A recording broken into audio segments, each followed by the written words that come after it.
ആശിക്കലാണോ വരുന്ന കണ്ടിട്ട് നിന്റെ കൂടെ എടുത്തോണ്ടായിരുന്നോ അവൻ എന്തിനാ? അതൊക്കെ ഞാൻ പറയാളിയാ, നീ ഒരു സിഗരറ്റ് ഒന്നും അവൻ എവിടെ അവനും പറയടാ. എടാ അന്ന് അവനെ നിങ്ങളുടെ മുമ്പിൽ കൊണ്ടുവരുമ്പോഴത്തേക്കേ അവൻ ഓക്കെ ആയിരുന്നു, അവൻ സിഗരറ്റ് ഒന്നും വലിക്കത്തില്ല. പക്ഷെ അതിനുശേഷം അവന്റെ ജീവിതത്തിൽ കുറെ പ്രശ്നങ്ങളൊക്കെ ആയി. അങ്ങനെ അവന് സിഗരറ്റ് വലി നല്ലപോലെ കൂടിയടാ. ലങ് ക്യാൻസർ ആയിരുന്നു, അവൻ പോയി. എടാ അവന്റെ ജീവൻ എടുത്ത് ഇതാടാ, ഒരു തമാശക്ക് തുടങ്ങിയതാ, അവന്റെ ജീവൻ കൊണ്ടുപോയി.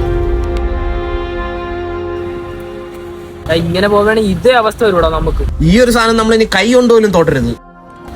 നമ്മൾ തമാശയ്ക്ക് വേണ്ടി തുടങ്ങുന്ന പല ശീലങ്ങളും അവസാനിക്കുന്നത് വലിയൊരു രോഗത്തിലോ മരണത്തിലോ ആയിരിക്കും.